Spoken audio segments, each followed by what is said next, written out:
Hi, I'm Kevin, And I'm Amanda. and we are serving up All that jam.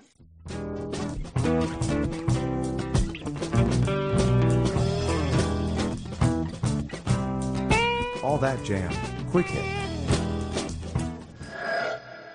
Getting to know Joe Nicolo.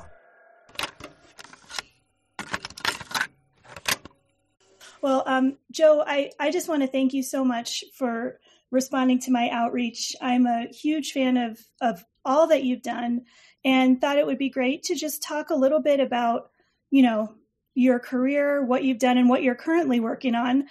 So why don't we start with kind of a basic question, since you have done so many things. How would you describe yourself as it relates to music? Well, I mean, I'm a producer slash A&R guy. I really can't call myself. I'm not an artist and I'm not a musician, but I guess I'm a really good manager. Okay. And I think I make sometimes I make some good decisions and sometimes I don't. So, but I think of myself, as a producer first, and then, my favorite thing to do really is to actually, the actual mixing of records is my favorite thing to do. And, of course, we're going to mention RuffHouse Records, I'm sure, in the conversation. And the way I A&R'd the records on RuffHouse was I mixed them. And I guess your audience does understand what mixing is. You're taking all the elements of the record: bass, drums, guitar, loops, samples, rap, vocals, and you're putting it all together in one cohesive mess so that people enjoy it. That's my favorite thing to do, especially, when something is thrown at me and it's like, Joe, can you spill some blood on this? Because it's like, right now it's kind of a mess. And I just love that aspect of what I do. Yeah, I can see like your whole face lights up when you talk about it. And that's always true when someone's sharing things that they really, really connect with. So there's so many places we could go with this conversation, but I do want to kind of hang on that mixing piece for just a little bit. And I don't know how you feel about, the name that you were given a long time ago, the Butcher. Is that where that came from? The work that you were doing to kind of piece together different elements? I can tell you exactly how it started. 1986, I did a record for, it was either Fourth and Broadway. It was a smaller New York label. And the song was called Fantasy Machines. And at that point, I started getting known as somebody who did dance remixes and edited a lot of tape, because back then, it was analog tape and you had to razor blade the pieces and stick it together.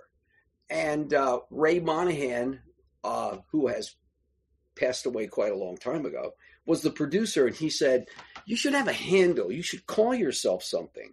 And he's like, how about Joe the Butcher, because you butcher tape? And I was like, my dad is a real butcher in Conshohocken, which is where RuffHouse and Studio 4 wound up, across the street from where Joe the Butcher Sr. had his butcher shop. So I'm Joe the Butcher Jr. for a number of reasons, and that's why I'm called Joe the Butcher. Oh, that family connection is so great. That makes it even better, honestly, to have that tie-in. So full disclosure, I'm from New Jersey, Central Jersey. Kevin is from Baltimore. So, we appreciate your kind of where you come from and just, that whole part of the country and, kind of what it means to be from that area. I did radio for a long time. And when I first started, I was working with cut and paste, reel to reel stuff too.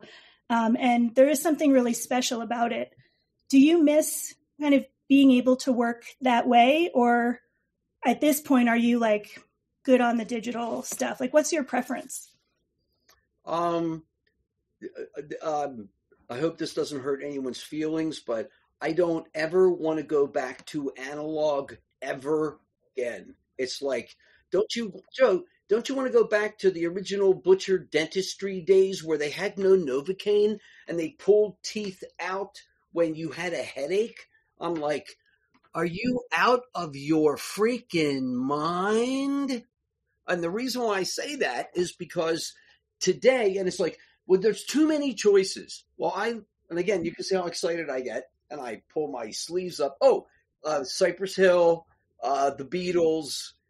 We'll get back. Okay, one thing at a time. I'm all over the place, but that's okay. Anyway, so I'm like, you have the Crayola crayon box with 144 colors, or the single box with 6. Don't you miss the one with 6? I mean, it makes you decide whether it's going to be yellow or blue. No, I don't. Okay? If something is a mess, the vocals are in the wrong spot. The intro is too long. There's no break. The song goes too long. I can go whoosh, whoosh, whoosh, whoosh, whoosh, as Joe the Butcher with razor blades. Just to do that would take me a day. And then it's non-destructive. So it's like, nah, it was better the other way. Or you make a mistake and you go, what a great accident. So it's like, okay, do I miss the analog sound? Somewhat, but here, I have all my analog stuff, my Neves, and stuff to record with. So there's a long drawn out answer. And the answer is no, I don't miss it. I appreciate that so much because, we do talk to a lot of people. And I think that when we're speaking with the musicians, they're going to have one perspective on it because they're not doing the work that you do. So for them, their perspective on it is just through a different lens. And by and large, almost all of them are going to say, oh yeah, just like what you're sharing. Yeah, we really want to go back, but they're not sitting there making those edits. Exactly. And I'm looking at it also through, like, I'm a producer, I'm an engineer. If you're an audiophile, it's important to you. And I get that. Okay. But if I want to record a hit song, I don't care if I record it on a cassette machine or on digital, or if I use a crappy microphone. Phil Ramone was like, give me a Shure SM7 instead of a Telefunken 251 if I'm going to get an amazing vocal. What the hell is a Telefunken 251 going to do for me? If Billy Joel's going to cut an amazing vocal on a crappy microphone. But I understand it's different for everybody. And I don't belittle the audiophiles who love that. If you love it, man, that's great. That's great. So thinking back, the work you do is kind of like you're integrating all of these different elements together.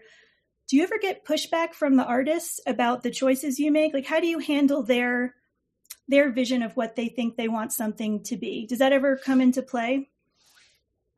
Yeah, it does. And I'm extremely sensitive to what an artist's point of view is, because a lot of times they're right. Now, I can be a little more, if I'm the A&R guy and it's like, man, this is just not going to work. Trust me on this. But if they're vehement about it, a lot of times they're right. I'll give you a good example. I'm sure you know Killing Me Softly by the Fugees, right? When I first got the first rough mix of that song, Lauren sings the beginning, there's the bass, there's the beat, and then in the second verse, there's no bass. There's just a beat with Lauren.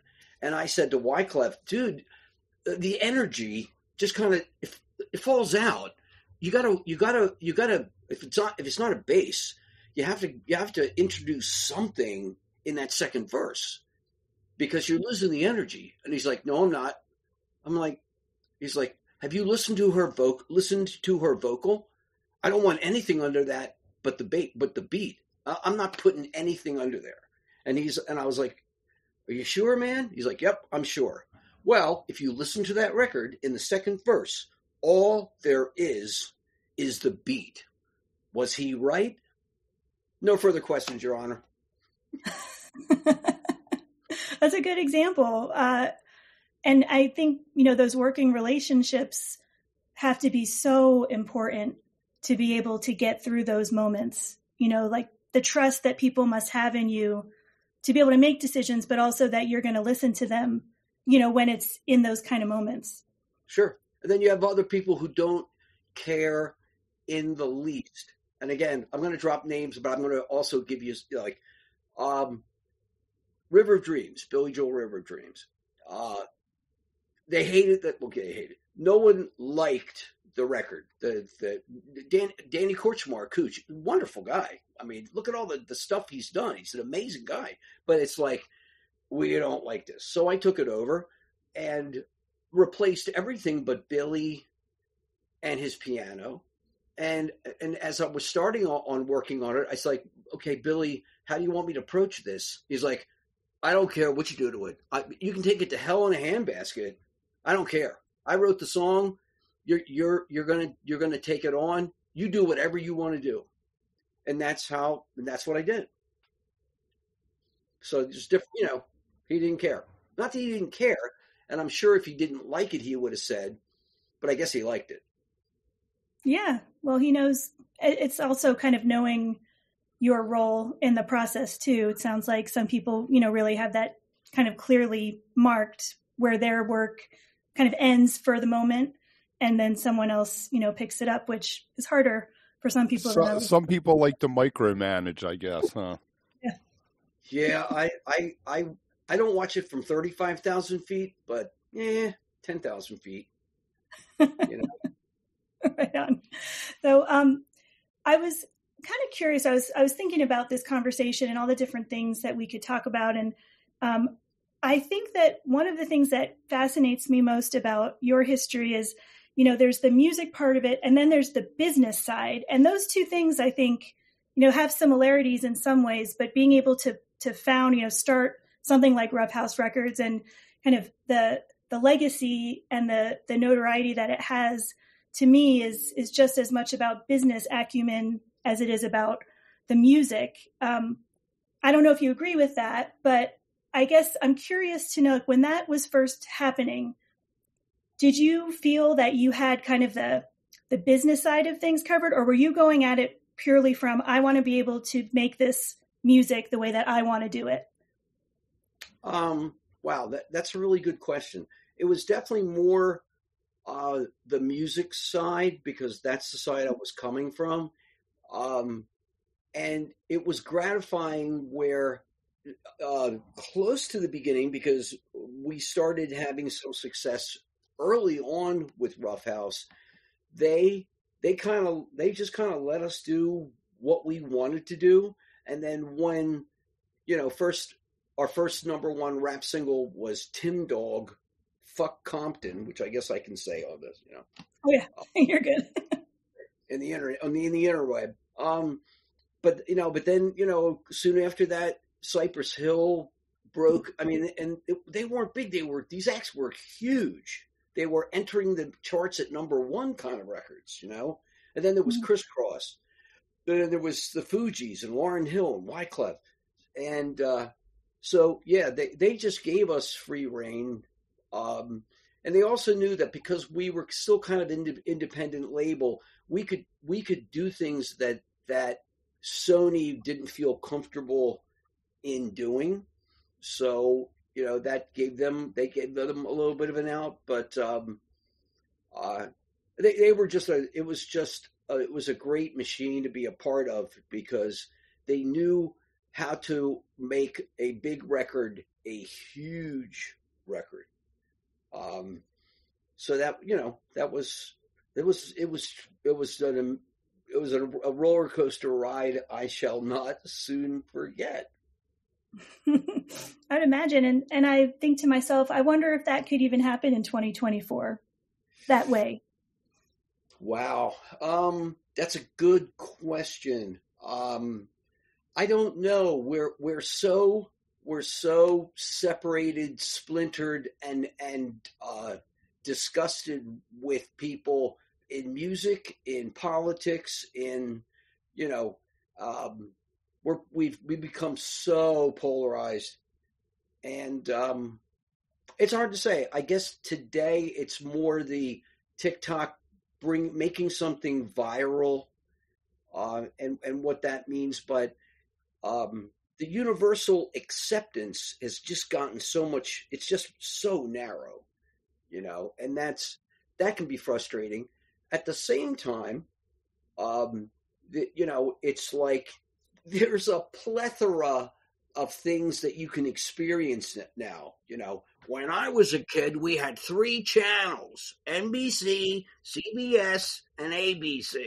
Okay, now. Who was it? Pink Floyd that said there's 900 channels of shit out there, and that's true, but there's like 75 channels of amazing shit out there. And what totally, well, I'm not sounding like, oh God, the music today is wonderful. There is music today that is fascinating, wonderful, just something you can suck up and get into, but the music that's being not okay. The music that people like today is so narrow to me. It's just so narrow. I mean, music is a banquet, and most listeners today are starving to death. I mean, when I say most, I mean that buying. I love the buying public, okay, and it's like, not to get onto that soapbox, but it's like people who are like, well, if you just gave them good stuff to listen to, they'll accept it and listen to it. It's like, no, they don't. I see playlists. I see, it's like, can you get me on these good Spotify senior playlists? And it's like, yep. And it's gonna drop to 1 million streaming listeners, and they go, oh no, I want this bullshit. It's like, so okay, so you feed them bullshit. So whose fault is that? Society? I mean, I don't know. You know what I mean? Yeah. You want a joke? You want to hear a joke? Totally. Okay. This is going to be terrible. You can cut this part out. A Republican senator and a Republican congressman jump off a cliff to see who was going to land first. Who wins? Oh God, I don't know. Who wins? Does anyone win? Society. Yeah, we all win. Yeah. Okay, you can get that out. I can't get political. I have a foundation. Okay, we're wasting time. Go ahead. No. I mean, I don't want to waste your time. We're going to have part 3, we're going to do part 2 in a bit. All right. Go ahead. I always like to think about back in olden times. You had, your $15, your $10 to go buy a record, and you became Team AC/DC or Team Judas Priest because you invested into that record. Now I can go listen to everybody's new album. I can hear 10 people's new albums in a day, and it all gets lost kind of in my head. Yeah. No, man, it's the beauty and the curse of having so many choices, I mean, it's like the most recent record, it's like, I put on the Rolling Stones record. Okay. McCartney song, not so good. And then it's like, then I got stuck in my car, and it's like, and I actually stuck in my car. And I live in Audubon, Pennsylvania. I mean, Valley Forge. I live in Valley Forge, Pennsylvania. Anyway, and it's like, no, man, fucking listen to it. Listen to it like you used to listen to a Stones or a Beatles record. Listen to it. And I'm like, this is a lot. Oh, is it Beggar's Banquet? No, but it's really good. Give it a little bit of time. And society does not have time. TikTok gives you 18 seconds before you go. And me too. I'm like, well, no, I want to see the cat. I want to see the cute cat with the hat on. Yeah. Or the monkey, the monkey eating, the corn on the cob. What monkey eating corn? What aren't we talking about music here? What's wrong with you people? Keep me on point. What else you want to talk about? All right, I have a question, and this is maybe more of a question to ask your reaction. So I remember years ago, I was listening to an interview with Rick Rubin, and I don't know why this stuck in my mind, but he said that the way he listens to music, let's say something comes across his desk new, or he's trying to listen to a mix, lying down barefoot in a dark room or in the car. Those were the two places. And it's always just stuck with me that he prefers to listen to things. Do you have anything like that? Like, do you have a special way or a certain way that you kind of absorb music that's coming to you? Yeah. I love my bar. I have a bar. I have a beach house, and I have a house. My wife let me build a studio in our backyard. This is where I am today. She's great.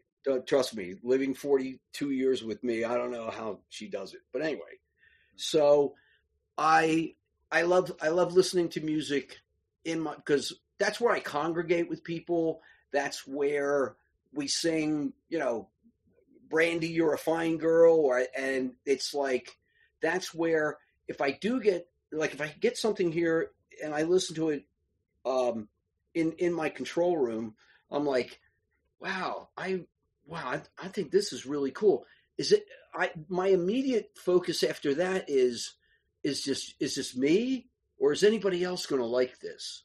So I'll stick it on my local Spotify playlist, and we hand around the iPad, and people pick songs to play as we're sitting there. I'll put that song on, and I won't say anything, and I'll just see how people react. I'm working with this band from Cleveland, and they have a song called Are You a Boy or a Girl?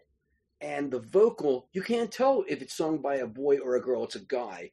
And I'm like, I really like this song.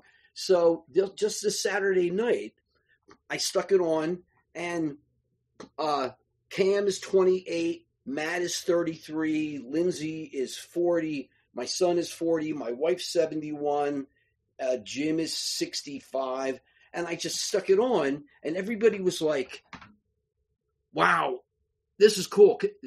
And they try to Shazam it, and it's like, you're not going to find it. It's like, can you email me that?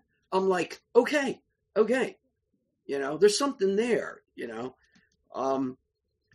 but yeah, I mean, that's kind of like my research, but like sitting here in the quiet, in my control room, behind the speakers with my eyes closed is where that's where I mix. That's my environment, so that's pretty much how I do what Mr. Rubin does.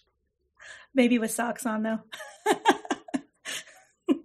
I mean, I'm barefoot in the summertime, but personal preferences. I get it. Hey man, his legacy precedes him, Yeah.